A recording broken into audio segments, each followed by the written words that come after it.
મહત્વપૂર્ણ સમાચાર અત્યારે સામે આવી રહ્યા છે સાબરકાંઠાથી। સાબરકાંઠા જિલ્લામાં કારમાં આગ લાગવાનો બનાવ સામે આવ્યો। ખેડબ્રહ્માના ગલોડિયા લક્ષ્મીપુરા રોડ પર કારમાં લાગવાનો બનાવ બન્યો।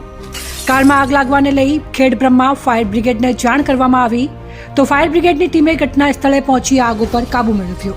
ત્યારે શોર્ટ સર્કિટને કારણે કારમાં આગ લાગી હોવાનું પ્રાથમિક અનુમાન। કારમાં આગ લાગતા થોડાક સમય માટે વાહન વ્યવહાર બંધ થયો। ત્યારે હાલ તો સદનસીબે કોઈ જાનહાનિના સમાચાર નથી મળ્યા। ચંદ્રશેખર ભાવસાર, ખબરવડાલી, ખેડબ્રહ્મા।